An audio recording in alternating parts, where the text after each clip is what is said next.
Hello, everyone, and welcome to Archaeobiking. Today, I'm going to cover a new subject, and that is the subject of when Ming Dynasty China met uh, European colonial powers.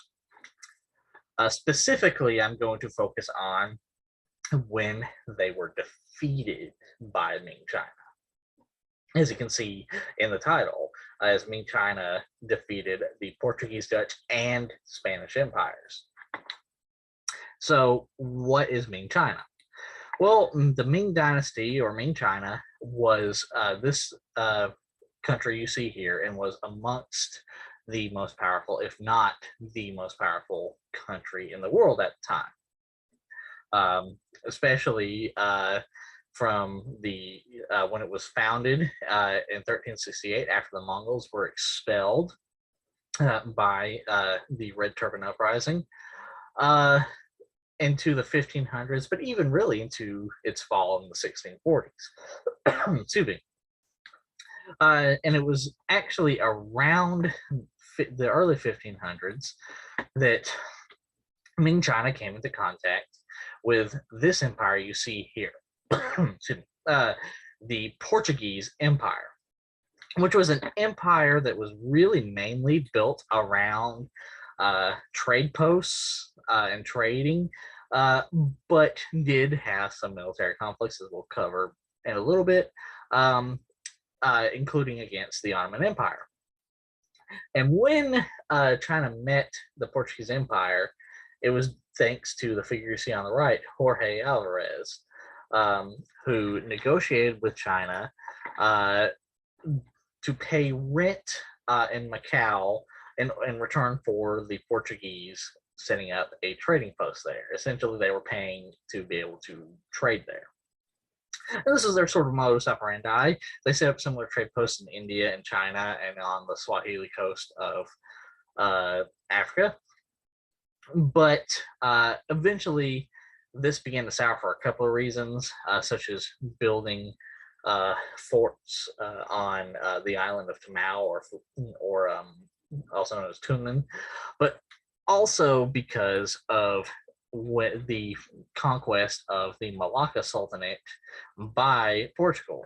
And this is because the Malacca Sultanate was a tributary and vassal state to the Ming Dynasty. So, because of this, China began to seize essentially any Portuguese citizens who were in their cities and either hold them prisoner or execute them.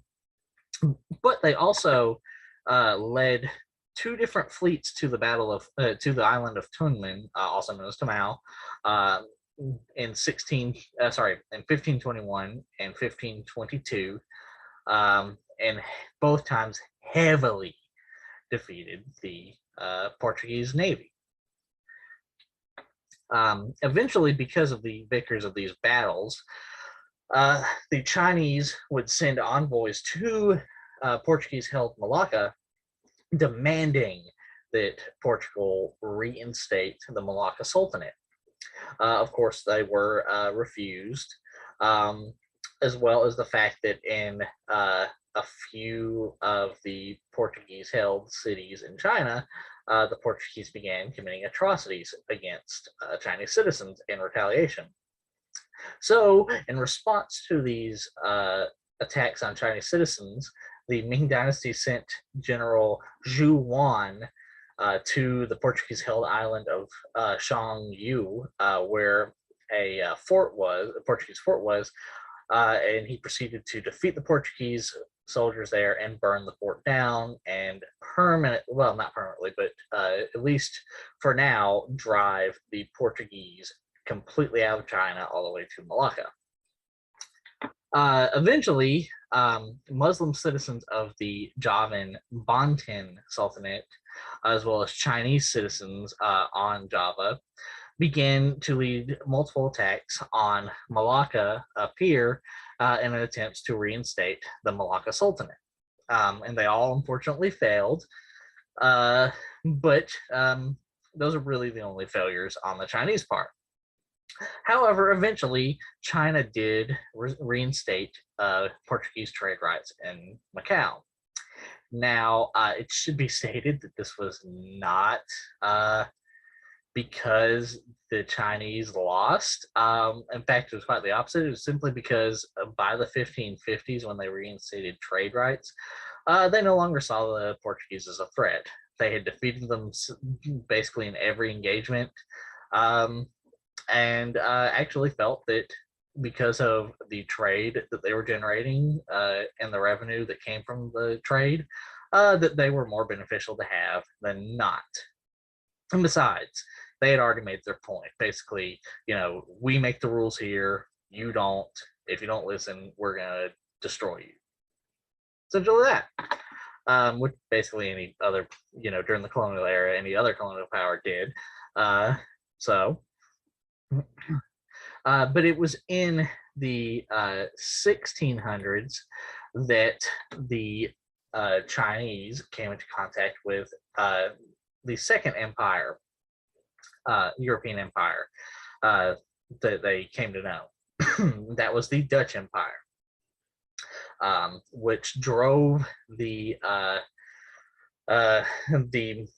Portuguese out of their territories in the east, and took them over and made especially their base in Taiwan.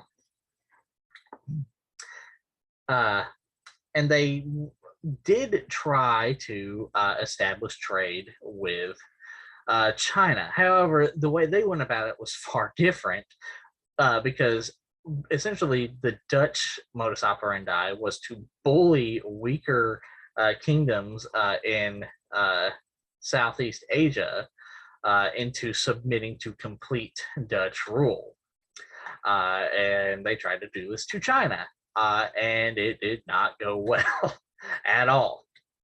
And in fact, they did try to send multiple fleets to China to force them to subjugate, and all of them were defeated pretty handily. And eventually, they, disobeying Chinese law again, built a fort on the island of Penghu, in the islands near Taiwan, called the Pescadores, and established a governor of them, Martin Stock. So, in response to this, the Ming admiral in the 1620s, you think 1621, Yu Zhigao led a fleet to the Pescadores, to Fort Penghu, and defeated the Dutch and drove them all the way back to Taiwan. And so, in response to this defeat, the Dutch began establishing a new tactic, which was essentially hiring pirates and privateers to do their dirty work for them. Mainly Chinese pirates, but pirates of other nationalities as well. And they raided Chinese ports and supply lines. However, eventually, this too backfired as one of the pirates, the figure on the left, Jing Zhilong, was offered by the Ming Dynasty a admiralship. And this is because of his skill as a sea captain. And so in the 1630s, Jing Zhilong led a large Ming fleet and defeated the Dutch at the Battle of Liaoluo Bay, driving them again all the way back to Taiwan. Unfortunately for the Ming, things sort of hit a setback after this. As in the 1640s, a rising state called the Qing Dynasty, led by the Manchus, began to invade China. And this was a state that had already conquered Korea and made it a vassal state, as well as conquered parts of Russia over here and all of Mongolia. And then after that began invading China. And they were sort of hitting no headway until eventually multiple Ming generals and admirals, not all, but enough, defected to the Qing side due to disgruntlement of the incompetence of the current Ming emperor and his court. And one of these generals was Jing Zhilong, who helped the Qing eventually conquer all of China, which then allowed the Qing, the Manchu-ruled Qing Dynasty, to eventually conquer Tibet and this part of Central Asia that is pretty much for the rest of that history been part of China. However, not all, as I said, not all Ming generals or admirals defected. One of them was, in fact, Jing Zhilong's son, Chengdong, also known as Koxinga. And he, for about 20 years, along with other Ming generals and Ming loyalists, put up a pretty heavy fight against the Qing Dynasty before eventually in the 1660s having to flee China. Now, he could have disappeared into obscurity or just become a regular pirate, but he took it a step further. He took his 25,000 strong Ming loyalist army, as well as several hundred pirates consisting of Japanese pirates and pirates of other nationalities, and laid siege to the Dutch fort on Taiwan, Fort Zeelandia, eventually defeating them in 1662 and permanently driving the Dutch from Taiwan. And again, he could have just stopped here. I mean, he had a very large, I don't want to say very large, but he had a substantial kingdom in Taiwan, as well as a very large area of influence. I apologize for this map, as it's obviously in Chinese. I couldn't find one in English. But essentially, this is the area of influence of Koxinga. The red are the areas that he held direct control of, which, of course, the ones on China eventually fell out of his hands when the Qing Dynasty finally conquered all of them. But even after that, as shown in the pink areas, he held indirect control. So he had a very large sphere of influence and a very wealthy kingdom. And he could have stopped there, but he didn't. He began making plans to wage war with this empire, the Spanish Empire, which was, again, one of the top dogs of the time. And they sent, Koxinga sent envoys to Manila, the capital of the Spanish colony of the Philippines, demanding tribute and demanding that they submit themselves to his rule. And when they refused, he began to plan an invasion. And this invasion backfired in many ways. Well, it didn't backfire for Koxinga, but it hurt the Spanish in many ways. For one, they were forced to abandon their attack on the Sulu Sultanate, which is this area right here, consisting of, I believe, modern-day Borneo and such, as well as various islands. Another thing is it forced them to abandon their campaign against the indigenous Moros of the Philippines, and so they were unable to subjugate them for much of their history. And they were also forced to abandon their fort, Samboangan, apologies for mispronunciation, the name is in the map, which was located here in the Macau Islands, and forced them to retreat all the way back to the Philippines, especially Manila, not Manila, but Manila, especially Manila. However,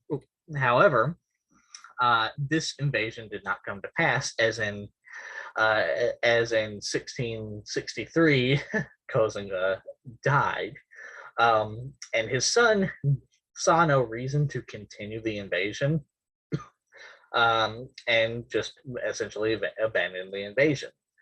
Now, it sounds like because he decided not to implement the invasion, that maybe he thought they could lose. Maybe he thought that the Ming loyalists and Chinese citizens of Taiwan could not win. Well, actually, far from the truth. In fact, it's shown by been described by many historians that, in fact, if Koxinga had succeeded in invading the Philippines, the Spanish would not have won. They would have lost completely, at least lost the Philippines. Now, whether or not they amassed an armada, like say the Spanish Armada, is unknown.